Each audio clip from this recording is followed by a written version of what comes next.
पिलामाने आज आम अष्टम श्रेणी प्रथम अध्याय शस्य उत्पादन और परिचालना विषयटी पढ़ा।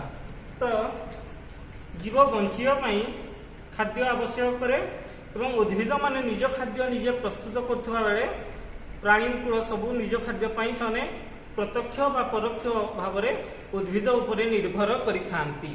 तो आम खाद्य आम कहीं खाइबा ना खाद्य खाइबा द्वारा खाद्यर आमको शक्ति मिले एवं से शक्ति द्वारा आम कौन कार्य करने समर्थ होता। तो आम देश हूँ विश्वर द्वितीय जनबहुल देश एवं एत जनसमागम को खाद्य जगाइवाई खाद्यर हूँ उत्पादन शस्य उत्पादन और परिचालना ठीक भाव में हेबा नित्यांत जरूरी।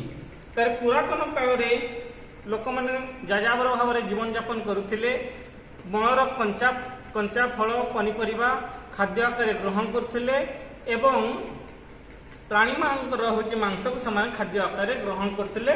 क्रमे से चाष करने आरंभ कला। तो फसल क्या कहवा ना कौन प्रकार गोटे उद्भिद गोटे स्थान में उत्पादन और अधिक मात्रा रे चाष करने को फसल कहुए एवं फसल गुड़िक विभिन्न प्रकार होता है। पनीपरिया हो पारे खाद्य शस्य हो पारे किंबा फल। तो तापरे भारत एक कृषि प्रधान देश एवं यार सबु अंचल जलवायु आर्द्रता तापमात्रा हूँ समान भाव में हो न थाए। तेणु विभिन्न अंचल भिन्न भिन्न खाद्य शस्य किंबा फसल उत्पादन होता है।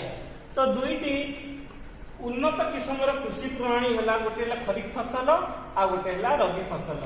तो खरीफ फसल आम क्या कहवा ना जून रु सेप्टेम्बर मास मध्य चाष करा फसल को कहवा आम खरीफ फसल किंबा जो फसल को वर्षा दिन में चाष करा आम खरीफ फसल।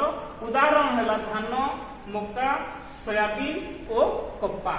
सही परिका रबी फसल आम क्या कहवा ना जो फसल को शीत दिन में चाष करा आम रबी फसल कहवा किंबा अक्टोबर रु मार्च मास मध्य चाष करा फसल को रबी फसल आम कहवा। यार उदाहरण है गहम बुट मटर सरिष और राशि।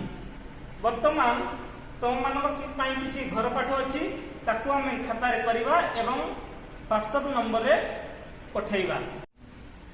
एक नंबर अच्छी फसल क्या कहुए फसल केते प्रकार और कौन कौन। दुई नंबर अच्छी पार्थक्य दर्शाओ खरीफ फसल और रबी फसल। तीन नंबर अच्छी आम देश भिन्न भिन्न अंचल फसल उत्पादन भिन्न भिन्न होता है कहीं। यही प्रश्नर उत्तर गुड़िक निज खातार करके व्हाट्सएप नंबर रे पठेबे।